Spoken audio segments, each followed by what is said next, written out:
কিন্তু অবাক করা বিষয় হচ্ছে আমরা আজও জানি না আমাদের আল্লামার মৃত্যু কি স্বাভাবিক হয়েছে নাকি এটা পরিকল্পিত মেডিকেল কিলিং ছিল। এটা যে পরিকল্পিত মেডিকেল কিলিং ছিল এটা ধারণা করার পেছনে অনেক কারণ আছে। তিনি আধিপত্যবাদের বিরুদ্ধে সোচ্চার ছিলেন, ফ্যাসিবাদের বিরুদ্ধে সোচ্চার ছিলেন, রাজনৈতিক প্রতিহিংসার শিকার ছিলেন। এজন্য এটা মেডিকেল কিলিং হতে পারে এ ধারণা আমরা করতেই পারি। আওয়াজ করে বলেন ঠিক কিনা? যেই সময়টা আমরা কাটাচ্ছি এত সুন্দর সময় বাংলাদেশ আর পাবে না। আমাদের জন্মের পর থেকে এরকম চমৎকার সময় আমরা পাই নাই। এটাই আসল সময়। আমরা ইন্টারিম গভর্নমেন্টের কাছে দাবি জানাই, উচ্চতর তদন্ত কমিটি করে এটা কি হত্যাকাণ্ড ছিল নাকি স্বাভাবিক মৃত্যু ছিল, এই রিপোর্ট গণমানুষের কাছে প্রচার করে জানাতে হবে।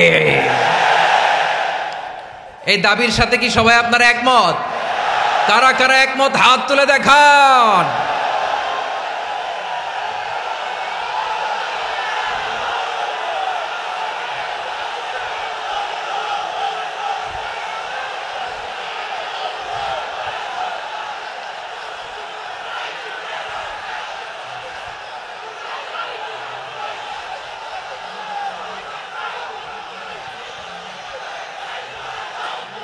আমার প্রিয় ভাইয়েরা, প্রিয় চট্টলাবাসী, আল্লাহ তাআলা তার এই মুখলেস গোলামকে তার জান্নাতুল ফেরদাউসের মেহমান হিসেবে কবুল করুক। তার জীবনের সকল খেদমাগুলোকে কবুল করুক। জান্নাতুল ফেরদাউসের আলা মাকামে তাকে মেহমান হিসেবে কবুল করুক। আল্লামা শহীদ দেলোয়ার হোসেন সাঈদী রাহিমাহুল্লাহ, উনি ছাড়াও এই ঐতিহাসিক ময়দানে কথা বলেছেন আল্লামা লুৎফুর রহমান রাহিমাহুল্লাহ। চলে গিয়েছেন আমাদেরকে ছেড়ে। তিনি বলতেন, ইনশাআল্লাহ মিজান আবার আসবে। হুজুর আমি তো আসলাম, আপনি তো আমাদেরকে ছেড়ে চলে গেলেন। আল্লাহু আকবার, আল্লাহু আকবার, আল্লাহু আকবার।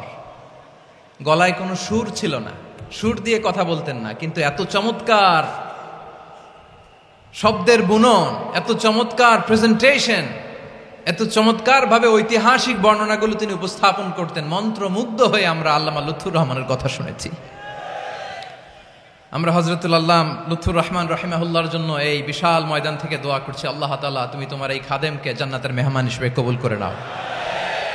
আরো অনেক আল্লামারা এখানে কথা বলেছেন, বিশেষ করে বাইতুল শরফের মরহুম পীর সাহেব হুজুর থেকে শুরু করে আরো যারা যারা তারকাতুল্য ওলামায়ে কেরাম এই চট্টগ্রামের ময়দানে কথা বলেছেন, আলো ছড়িয়েছেন।